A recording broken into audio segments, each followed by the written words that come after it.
Hello everybody, welcome to AstroEdify. Today we are going to talk about how to check the karma for marriage in a chart, and particularly from the D9 chart, the Navamsha chart, which is specifically seen for marriage and relationship. And we are going to take several example charts today through which we are going to learn that how the things are manifesting in these charts and what kind of results they gave in those people's lives. So let's start this video.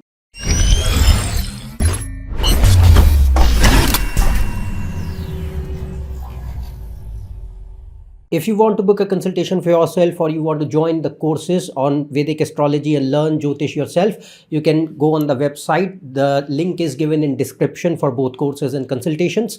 And you can also check on the number given below for contacting upon the consultation and courses. So we are going to talk about the karma for marriage. I have made several videos on how to judge marriage and marital life or relationship from a horoscope. But today we are going to specifically focus on the D9 chart, the divisional chart, which is specifically seen for marriage and love life, or the general spouse characteristics and everything.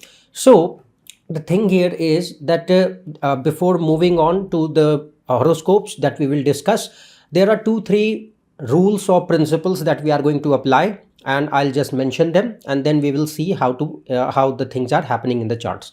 So first thing that you need to check is the condition of Tithi Lord. So Tithi means the lunar day in which the person is born.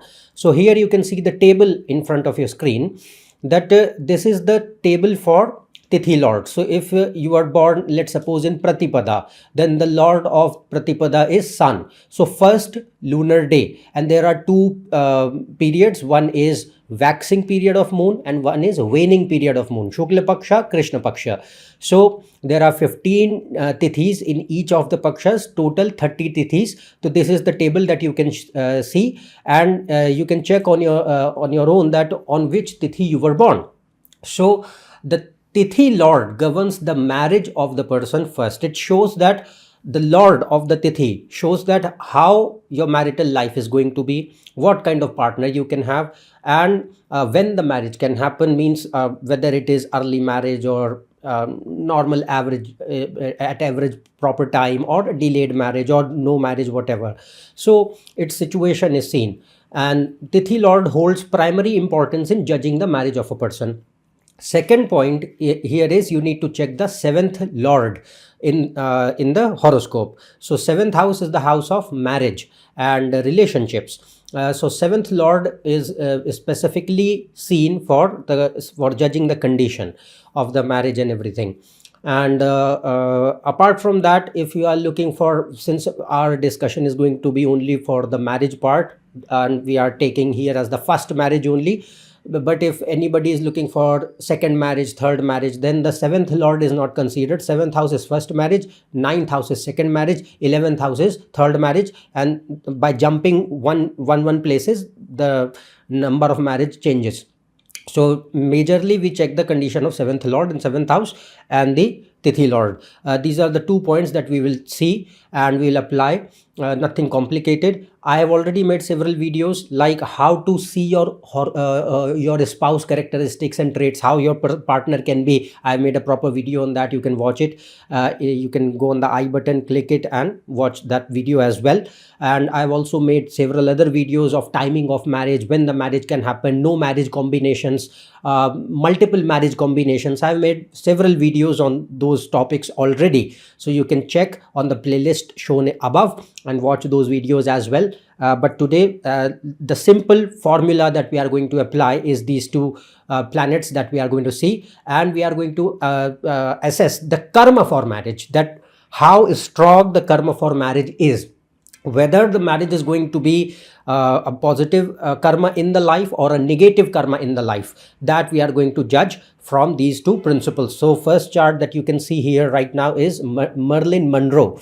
So obviously very famous, needs no introduction, but in her case we'll first check the Tithi Lord. So if you see the Tithi Lord, in her case she is born on Krishna Shashti. So Krishna Shashti means the Lord of Shashti, 6th lunar day, is Venus.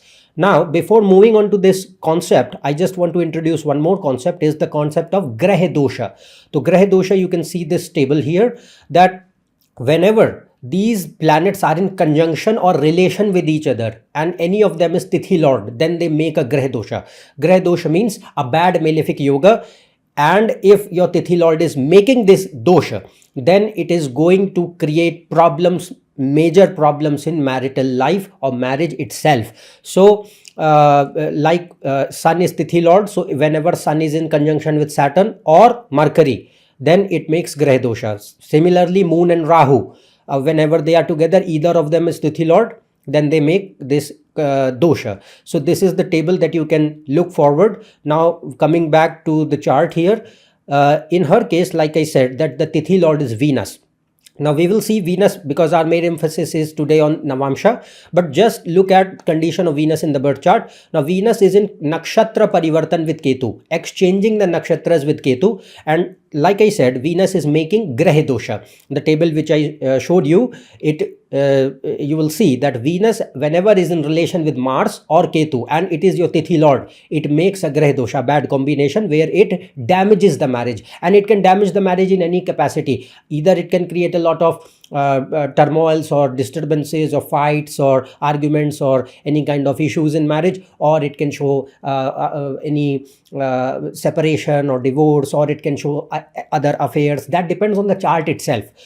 Or it can show harm to the life of the spouse. So it depends on chart to chart. But when I say problems, the problems can be any of them, which I stated. So like you see here, that Venus, first of all, is in mutual aspect with Saturn and Tithi Lord, and it is in Nakshatra Parivartan with Ketu, exchanging the nakshatras with Ketu, due to which it makes a Graha Dosha, a bad combination where Venus gets afflicted. And the moment Venus associates with Saturn and Ketu, see, Saturn and Ketu are planets of detachment, distance, isolation.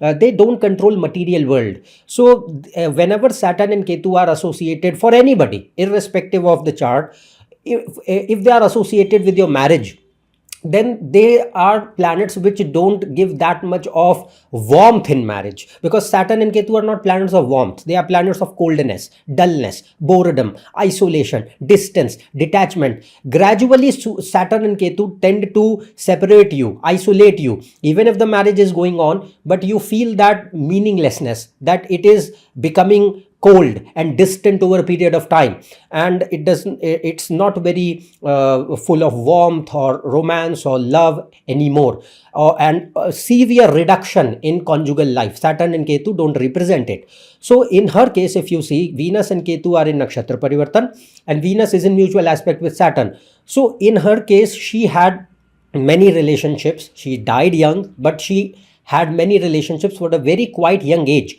And she married 3 times, but apart from those 3 marriages, plenty of relationships in life had been there in her case, but none of them were fulfilling. None of them were, I'll say, meaningful, or they didn't give that kind of happiness. Why? Because Ketu and Saturn, they don't give fulfillment through material world easily.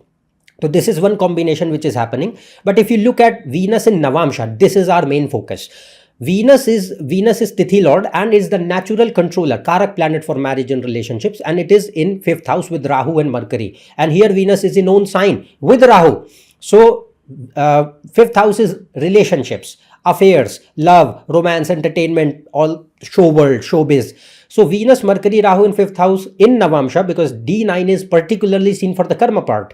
So it shows that she will get a lot of opportunity, a big recognition, attraction, that kind of sex appeal that she was recognized for. So that is because of Venus, Mercury, Rahu in 5th house. And a lot of people are attracted to her. And she had a lot of relationships, affairs and everything with single men or married men and everybody. But why it is there? Because Venus, Mercury, Rahu are in 5th house, and Venus, Mercury, Rahu are friends of each other. Venus is not afflicted. The problem is that in birth chart, Venus is not supportive. So ultimately, the relationships will be there. And she married at the age of 16, the first marriage that happened. And relationships were there in her life before that already. So in her case, like I said, she started that relationship phase in her life very early, and when it started, it was really a lot of people in life. So why that is happening? Because Venus, Mercury, Rahu in fifth house, and see, fifth house is also known as, fifth and ninth house are important for Purva Janma Karma, past life action, past life karma, Prarabdha. So it means that there are going to be several encounters, many people coming into life, and relationships will be there. Some will culminate into marriage, some will not culminate, and marriage cannot survive because in birth chart, the yogas are not there. None of the relationship can be emotionally fulfilling. They cannot be really meaningful, and they cannot hold on for the long period of time. So Venus, Mercury, Rahu are bringing that element in Navamsha, but in birth chart they are not showing that. So and she married for the first time in Rahu Mahadasha at the age of 16 in 1942. So Rahu Mercury or Rahu Ketu period. So it gave the marriage for the first time in her life.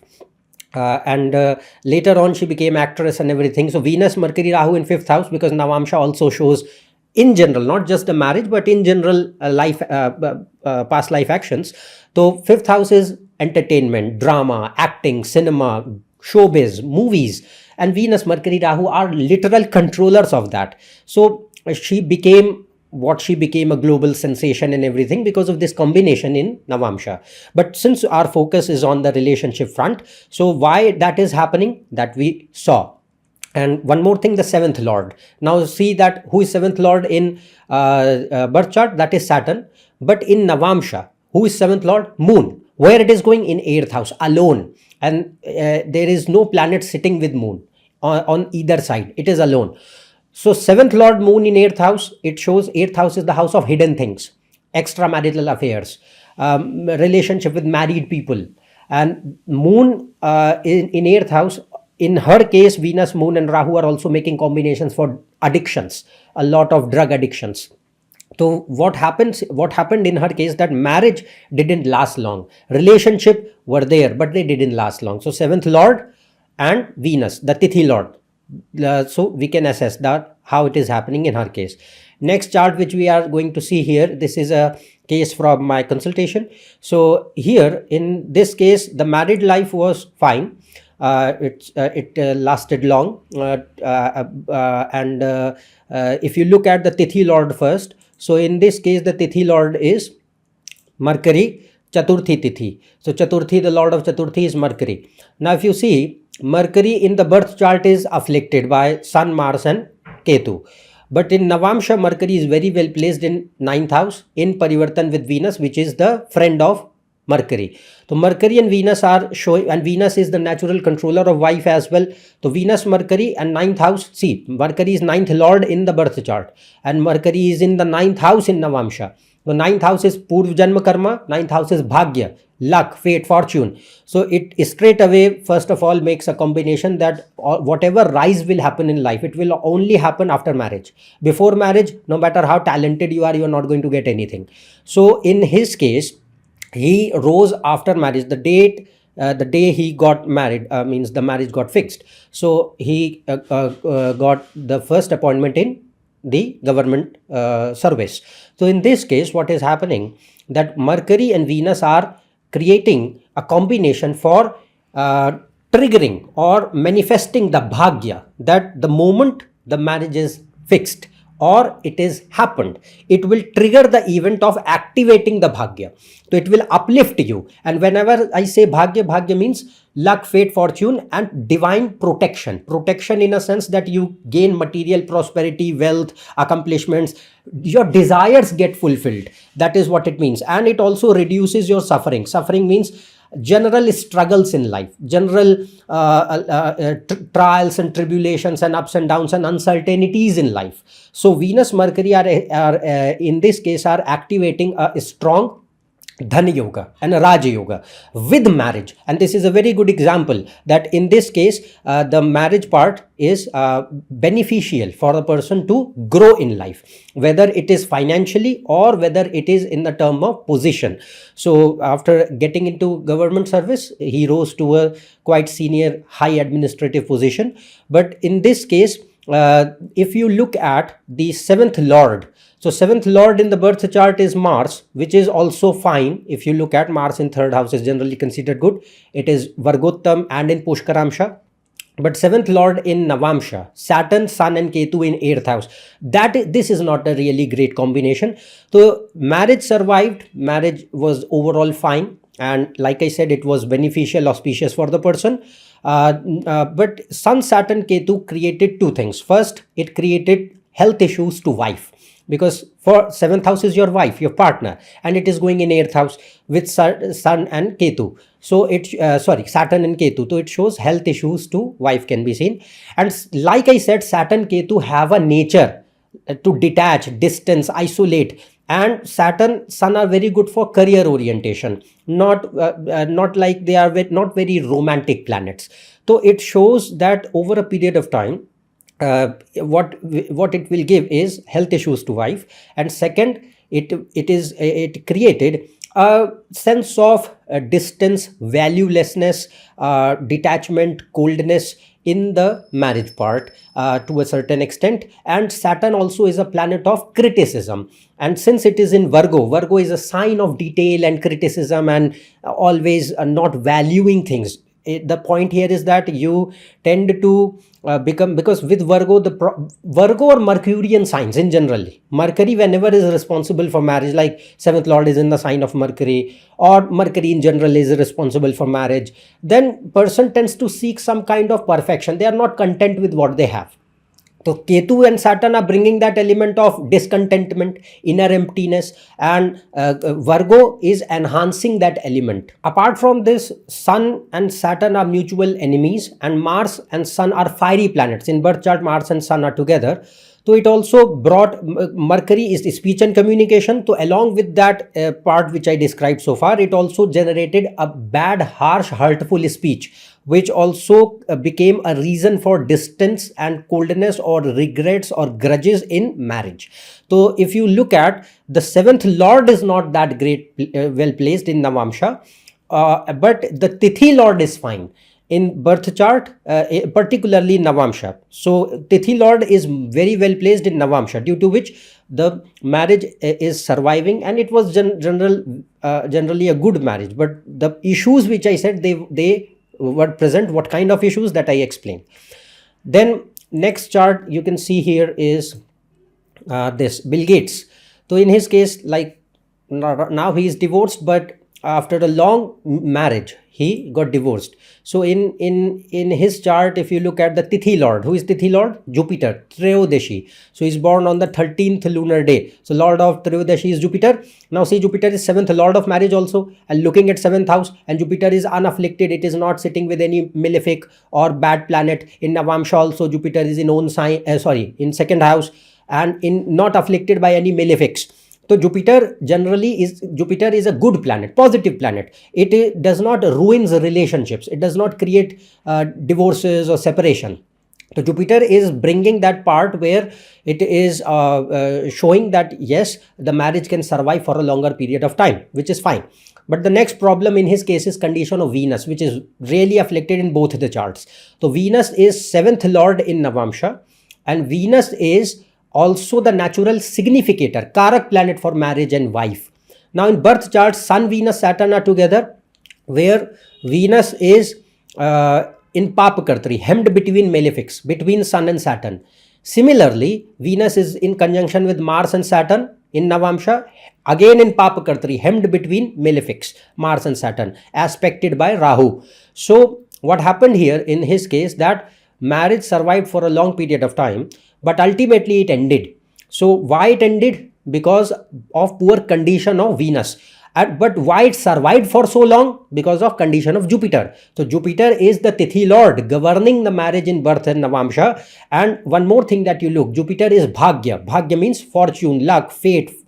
And Jupiter is wealth, luck, prosperity, auspiciousness.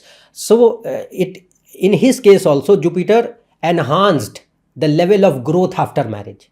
It happened in his case. And furthermore, Saturn, Venus, Mars are making a strong Dhana Yoga in Navamsha. So even though it is ultimately negative for marriage, but it is going to be bringing luck, wealth, prosperity, fate, fortune, fame, power, authority, growth, big success after marriage. Mainly, it does not mean that before marriage he was nothing. He was, but after marriage he grew on a much more exponential scale. So, why? Because of Jupiter and the yoga made by Venus. But since Venus is not well placed in Navamsha and in birth chart, which is specifically Karak planet for marriage, it shows that after a long period of time, it is going to end the marriage with problems. And one more thing, Venus is in 5th house. It is making a combination for affairs outside marriage. Mars, Venus, Saturn aspected by Rahu, Sun, Venus, Saturn, where 8th lord is Saturn. 8th house and 12th house are hidden things which are hidden behind the scenes. So it shows extramarital affairs also. But it all happened in Mars Dasha. So why? Because Mars is 8th lord in Navamsha. Mars is a malefic in Navamsha for marriage. So in this case, if you look at the condition for marriage part, the karma is positive but ultimately ending the marriage. So it and who is responsible? Both the parties, but generally Mars Dasha is not well placed. So engagement in affairs outside tend to create termination of marriage. Next, if you look at, this is the chart of Dr. Albert Einstein, very famous. So in his case also he had plenty of affairs, bad marriage. But in his case, if you see, contribution of wife was very important for what he became. Now, why I'm saying this? Because this is a very good example for seeing actual karma for marriage in a person's case. So in his case, the main planet responsible for Tithi, means Tithi Lord, is Saturn, Saptami, and he's born on a Friday. So what is happening is and in his case a dosha is happening known as Panchang dosha. Panchang means whenever the Tithi Lord and the weekday Lord, like in his case born on a Friday, the weekday Lord is Venus and the Tithi Lord is Saturn. Both are together. So they make a dosha where it means that the planet has to make a choice that either it is going to protect the health and the longevity of a person or the marriage and relationship. So Tithi Lord governs marriage and Varesh means the weekday Lord in which you are born, that governs your health and longevity. Now if you look at, Venus is exalted being the Lord of weekday, so it is controlling health and marriage, health and longevity, and Saturn is controlling marriage. So since Venus is powerful because it is exalted, so the area governed by Venus, and don't confuse that Venus is wife, Venus is marriage, it's okay, but since he is born on Friday, so for him Venus is going to hold utmost importance for his health and longevity body. So Venus is going to protect that, and hence Saturn will lose power. And one more thing, Saturn is entering into 2 Graha doshas. So whenever Saturn is born on a Saptami Tithi, the Lord of Saptami is Saturn, and Saturn is in conjunction with Mercury and Sun both. So like I said, I showed you the table. So Saturn and Mercury, whenever they are together, or Saturn or Sun whenever they are together, they make a Graha dosha, bad combination, which harms the marital life. So in his case, they are making that yoga. Now same thing happening in Navamsha. Saturn and Mercury are again together, where Mercury is 7th Lord also. Although Saturn is exalted, but Saturn is in 8th house, and Saturn, Mercury, Ketu are together in 8th, where they are making Graha dosha as well. Then what happens in his case, like I said, he got married, he had children, but he was discontented in the marriage. Lot of fights, lot of arguments, lot of negativity and toxic environment in the marriage was there. And at the same time he was researching on his special theory of relativity and photoelectric effect, and that was a period where he was totally immersed into research. But understand that his wife also was very talented. She also contributed in his research. Majority, it is said that majority of his work was also guided by his wife. So why I'm saying this? Because the Saturn which is Tithi Lord and Mercury which is 7th Lord are going in 8th house. So if you see, 8th house is the house of research, analysis, innovation, finding something new. And here 7th, 8th, 9th and 12th Lords are in relation. Saturn and Venus are exchanging the zodiac signs, which are 8th and 12th Lords, and 9th Lord is Mars. So it is in relation. So 8th, 9th and 12th house are the houses of research, analysis, invention, innovation, new ideas, or giving something profound. So that is 8th house, 9th house and 12th. It also showed that he settled down in foreign because of the world war and everything.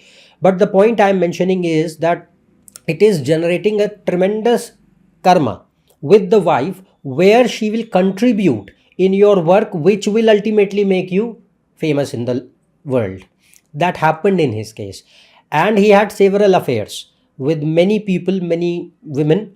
And for that, Mars Rahu in 8th house, Scorpio Moon in 6th house, here Saturn Mercury Ketu in 8th house, Mars Venus in 12th house are responsible, because 8th and 12th house, like I said, are bad houses where they can show extramarital affairs, cheating, commitment issues, lies, manipulation. And Saturn Ketu are, like I said, detachment, distance, isolation, coldness, dullness, meaninglessness. They create an environment which becomes very boring and burdensome, and they tend to create a lot of frustration if you are with somebody in marriage.